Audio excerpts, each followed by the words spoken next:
Assalamualaikum warahmatullahi wabarakatuh. Muhammadin sallallahu alaihi wasallam wa ala alihi wasallam wa ala kulli nabiyyin sallallahu alaihi wasallam. Al-Fatihah.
Sesuatu yang Allah berikan kepada kita yang bersifat materi, ego, juga berusaha untuk menjaga sebaik-baiknya agar tidak dicuri oleh pencuri.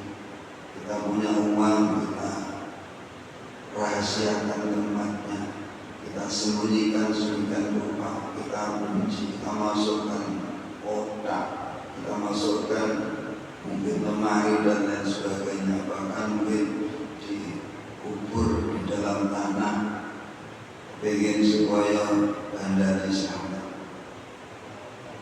Tapi giliran iman ketika Allah untuk bagaimana perhatian lokal ini kadang-kadang kurang mendapatkan perhatian. Mila iki wonten amalan-amalan yang terkait untuk bagaimana iman itu tetap ada pada hati kita sampai dengan kabudut dan sowan wonten laksanipun Allah Subhanahu wa taala. Selain amal-amal soleh tentunya yang memang itu sebagai buah daripada iman, alladzina amanu wa amilus sholihat, maka yang spesial untuk menjaga iman ini wonten dawuh bahwa di antara ibadah atau amalan ingkang saged memperkokoh iman, menjaga kelestarian iman niki kula mau sendiri kita pintu untuk dawa ceritanipun dengan Pak Berada mungkin waktu kemarin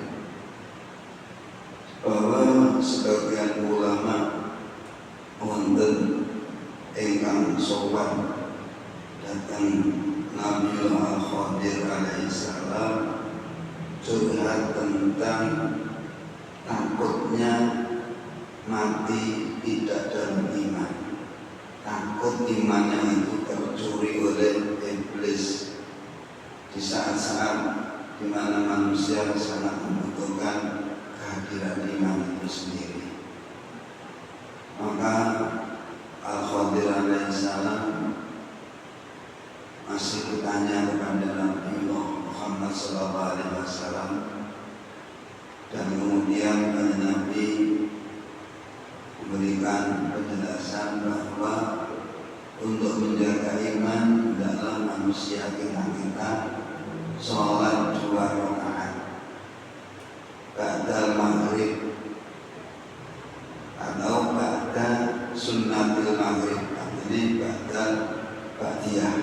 Bisa sholat ba'diyah dalam maghrib 2 rakaat,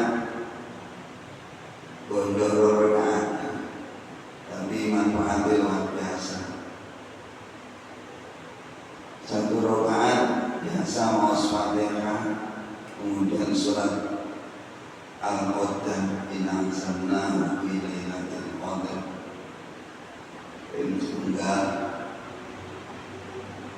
Ajeng mau surat Ikhlas kaping 6, lajeng Al-Falaq, An-Nas masing-masing ping 9. Demikian juga rakaat yang kedua. Dan ini nalika sujud, ini yang tepat itu sujud yang akhir. Sujud akhir suwi maos di dalam hati mawon, ya Allah, kula panjenengan paringi tetep iman lan Islam, punangga senjenengan cabut di dalam kita masih hidup dan ketika kita mati, panjenengan tetepkan kula dalam kondisi iman. Ya Allah, panjenengan paringi tetep iman Islam kula Gusti. Enae ning berhubung bahasa Jawa niku lek diunek tengene salat niku mboten angsa. Iki kawaya Jawa. Bahasane gak payu. Dikindungo ing dalem salat. Dadi cara dhewe niki maca donga ning gone salat, cara Jawa ngoten niku nek cara pikir kok yo boten paham. Nek cara Arab niku oleh kemenangannya bahasa Arab.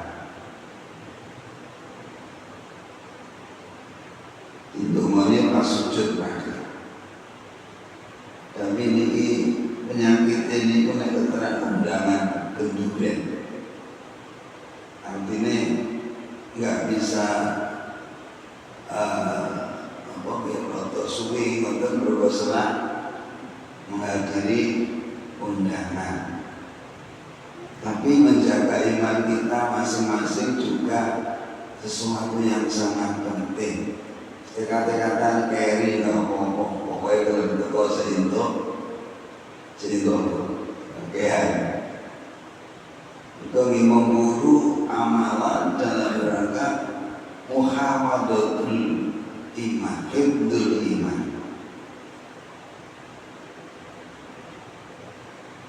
Jaga iman penting enggak? Amri iman ini gak dicolong wong, ya tolong ya gak dicolong dengan sing tukang menggoda kita agar kita itu menjadi orang yang terlepas dari iman. Jadi wonten benteng kita mesti harus memperhatikan berkepanjen iman itu nikmat. Setiap yang punya nikmat itu mesti ada yang dengki. Setiap yang punya nikmat itu pasti ada yang hasud dengki. Termasuk kita punya iman itu agak sampai bukan ada yang dengki. Ada. Karena iman dan Islam itu adalah nikmat. Maka pasti ada yang dengki. Ya setidaknya secara pengembangan arti faedah daripada sholat ini, karena kita tidak bisa menutup mata bahwa pengaruh dari luar yang juga bertujuan untuk menggerogoti iman kita itu tidak ada berhentinya, bahkan semakin hari semakin merajalela tentang sesuatu yang bersifat bisa merontokkan iman kita. Ini dengan sholat ini hal tersebut bisa tertolak, bisa terhindar dari kita bisa terhindar dari sesuatu itu. Tidak hanya dalam posisi ketika mati bisa sakaratul maut, bisa dalam kondisi iman itu saja tidak, tetapi justru kita bisa terjaga dari perilaku atau ucapan yang mungkin bisa terjadi pada kita, yang dengan ucapan itu kita tidak terasa keluar dari iman, atau dengan perbuatan kita bisa keluar dari iman. Maka dengan sholat ini kita akan terjaga dari yang seperti itu, terjaga dari seperti itu. Ada ucapan yang menyebabkan kita kehilangan iman, ada perbuatan yang dengan perbuatan itu kita bisa kehilangan iman.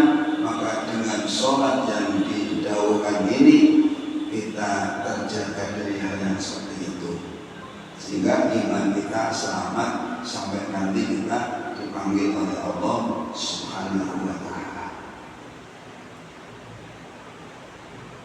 Ranten Allah sendiri sampun wanti-wanti dalam Al-Quran kita, yang dipanggil kita, yang diperintah kita, yang ditekan kita, ya ayyuhalladzina amanu taqullaha haqqa tuqatih wa la tamutunna illa wa antum muslimun. Ini maknanya memang untuk meraih mati dalam kondisi Islam ini, kalau memang tidak ada berbagai perawatan untuk menjaganya, tidak ada benteng-benteng yang melindungi iman itu sendiri, maka sulit rasanya untuk bisa mendapatkan mati dalam kondisi iman. Ilmu tidak menjamin, pangkat tidak menjamin bahwa dengan ilmunya dia akan diselamatkan dari hilangnya iman.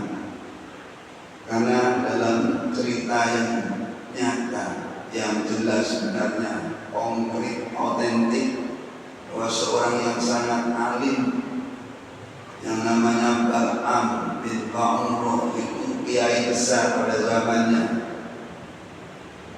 Bal'am dalam Al-Quran diceritakan itu orang besar, orang alim, hafal kitab Taurat.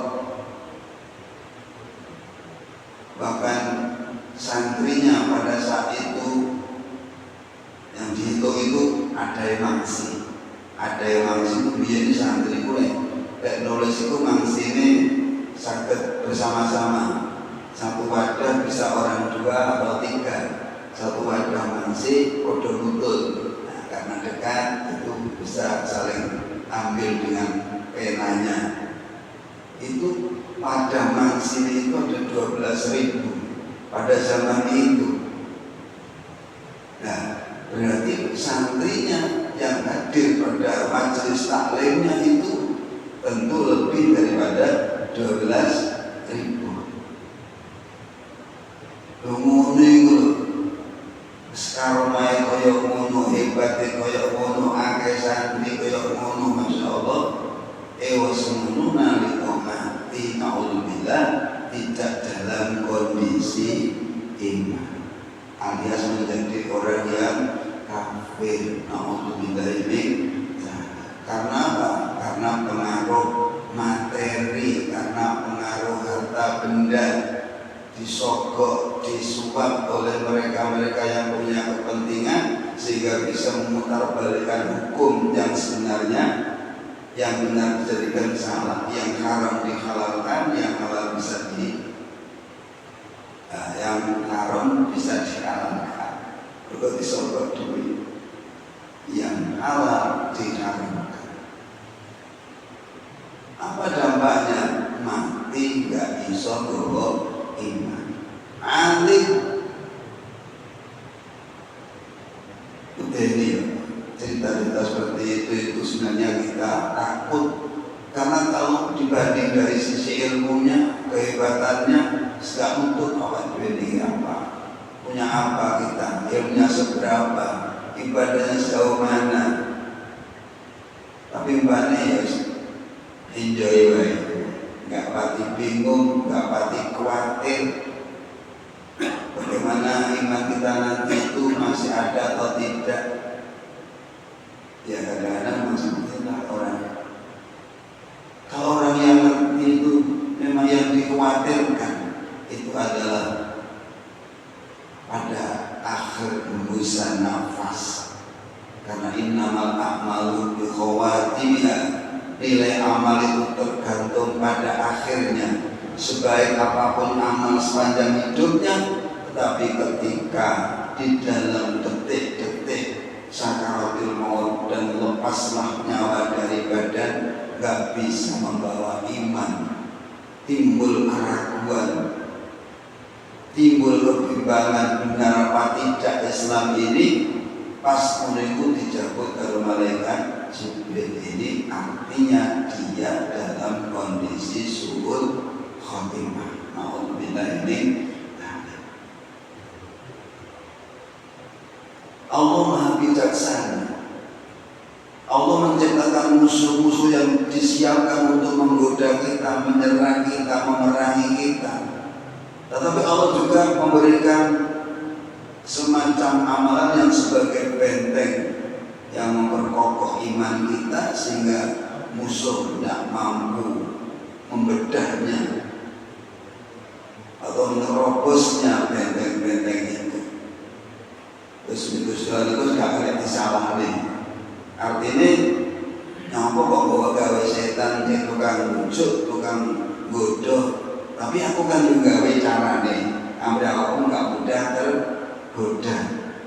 Gak hanya membuat setan saja, tapi juga membuat pengaman yang mesti kita harus perhatikan dan amalkan. Seperti ketika Allah membuat penyakit, juga Allah membuat obatnya. Jadi ketika Allah membuat penyakit, maka Allah juga membuat obatnya. Yang obat ini sendiri terbuat dari apa saja, bisa dari buah-buahan, bisa dari bunga-bungaan, bisa dari daun-daunan dan lain sebagainya, bahkan bisa obat itu terciptakan dari organ-organ tubuh hewan. Dari organ-organ tubuh hewan bisa di situ mengandung, dikandungin Allah obat untuk sesuatu penyakit. Nah, cuman ketika manusia nggak mampu nyelidikin, nggak mau meneliti, ya nggak ketemu begitu. Nah, di sini kalau panjenengan tidak usah jauh-jauh membaca kitab yang besar-besar, ngaji yang lama-lama, cukup di masjid Akmas, untuk benteng yang memperkokoh keimanan. Caranya gampang, gak usah suwe-suwe, gak usah ngelangan. Sholat 2 rakaat gak sampai 2 menit. Mungkin ini luwih alhamdulillah, berkorot khusyuk begitu. Mengenai tertibnya itu kita ya kalau ngerti jenenge repot dan kepentingan terus orang MTS semua seperti itu. Tetapi menjaga iman tentu lebih penting, itu prioritas yang harus kita perhatikan. Serepot apapun yang namanya iman mesti harus kita tetap jaga dengan cara sesuai dengan yang telah dipaparkan oleh banyak ulama. Itu pamane maghrib jamaah ya wis umpamane kesusu-kesusuan jenengan gak betangi ikuti tasbih ping 33 takbir 33 ya golek sing model miniaturnya ping 11-an. Kuwi tasbih sing 30 telu njagani wong sing kesusu. Di subhanallah ping 11, alhamdulillah ping 11, Allah Akbar ping 11, ya oleh. Nah iso ki aja sampai enggak mocok. Karena itu untuk kepentingan kita sendiri. Amal kita itu tidak ada manfaat bagi Allah. Enggak ada merubah posisi Allah. Ketika kita banyak amal, Allah kemudian semakin jaya. Tidak, karena Allah itu sudah maha jaya. Tidak ada efek sama sekali pada Allah. Tetapi kembali kepada kita yang beramal. Jadi 11 kali terus donga Rabbana atina fid dunya hasanah wa fil akhirati hasanah wa qina adzabannar walhamdulillahi rabbil alamin. Paling ora iki bahwa dia punya aktivitas yang banyak sekali. Ngomong kaya Pak Ustadz, Pak Kiai, Bani kaya tetapi akan lebih istimewa kalau bukan Ustadz, bukan Kiai, justru piridane dongane lebih istiqomah, lebih banyak. Alhamdulillah, itu luar biasa. Kalau Mbah Yai, Pak Ustadz, piridane doa-doa ini pantas, panten yo, panjen yo ngono kuwi, intine ora wiridan yo banget temu Pak Yai gak wiridan. Subhanallah. Ini diantara banyak amal, sekian amal dalam rangka membentengi iman itu yang mungkin kita bisa menjangkaunya, bisa mengamalkannya, yaitu yang mudah kita sholat 2 rakaat. Ya umpamanya sampean nyangnya minta dikorting ya monggo lah, istiqat-iqatan maca kulune ping pisan ya gak apa-apa. Tapi idealnya itu kalau di sini ping 6 inanzalna ping pisan, kulune ping 6, al-falaq ping 1, an-nas ping 1. Dengan juga rakaat yang kedua. Pokoknya sing penting iso lakoni ini. Sing penting kok gawe bahasa, sing penting mbok lakoni. Tekad-tekatan wis pokoknya model piye kok ada 2 rakaat setelah maghrib, setelah ba'diyatal maghrib ditambah 2 rakaat khusus untuk kepentingan menjaga iman. Penting.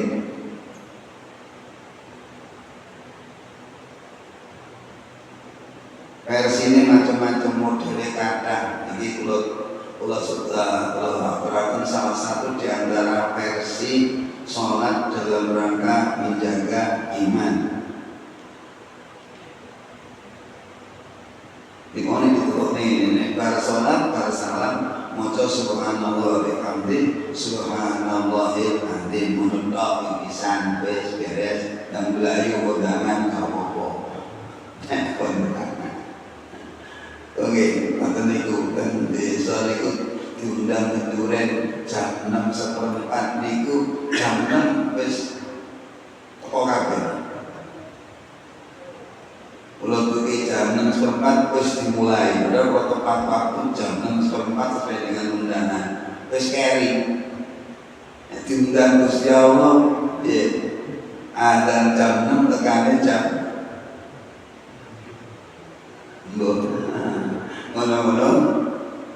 ngono-ngono teko alhamdulillah.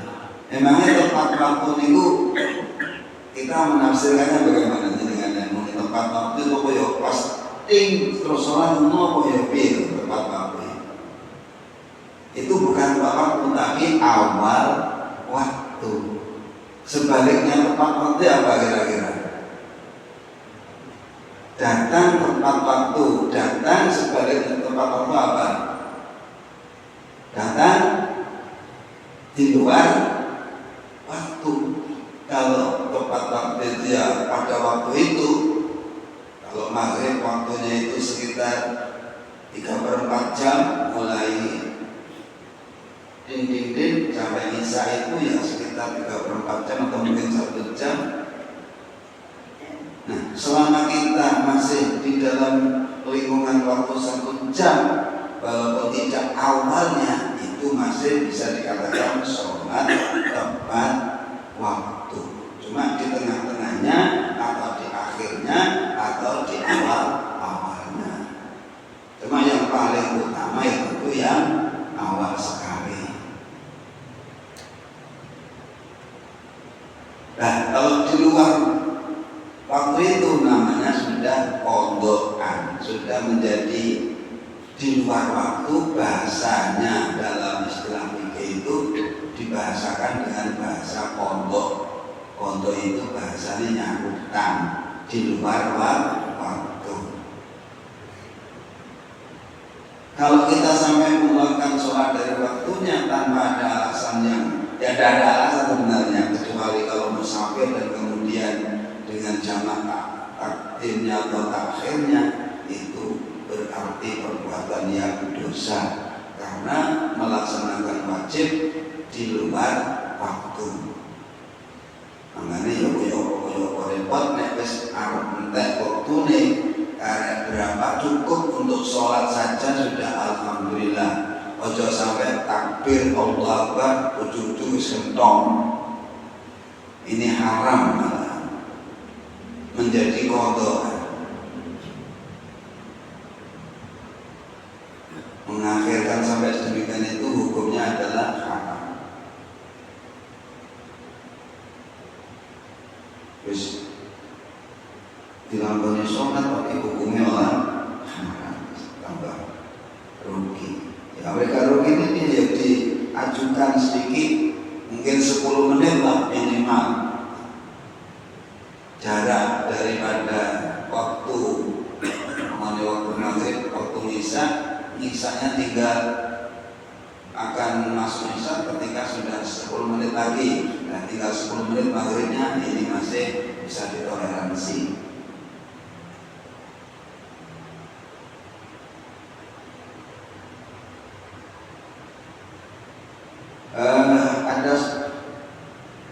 Ada doa tadi yang dibawa bahasa Arabnya, kalau doanya mungkin dengan kumpat diapal ya kudu ngapalnya aku rapat nonenya.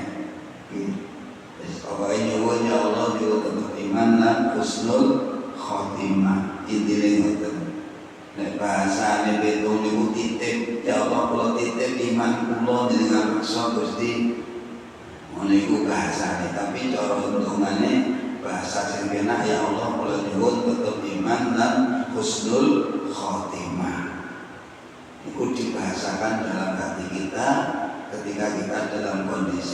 sujud yang terakhir dalam kita waktu sholat niki wau.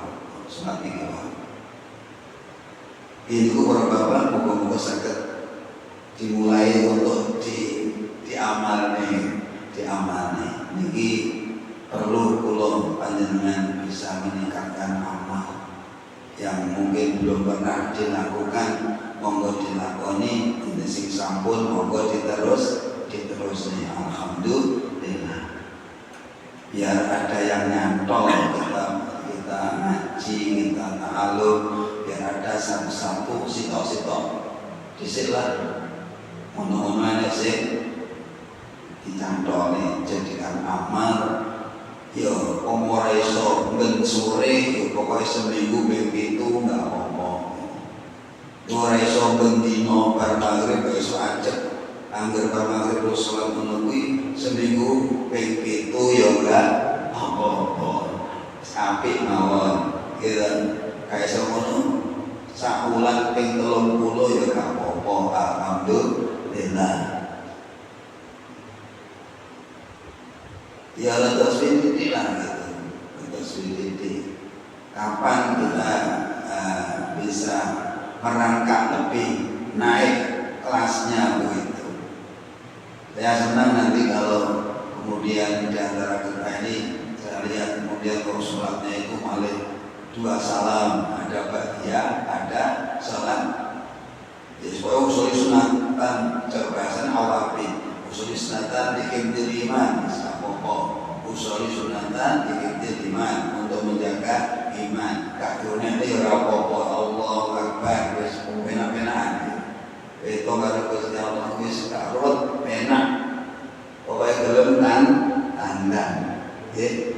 Mungkin sangat ditambahi Allah berikan kelonggaran, kesempatan datang pulau panjenengan sedaya.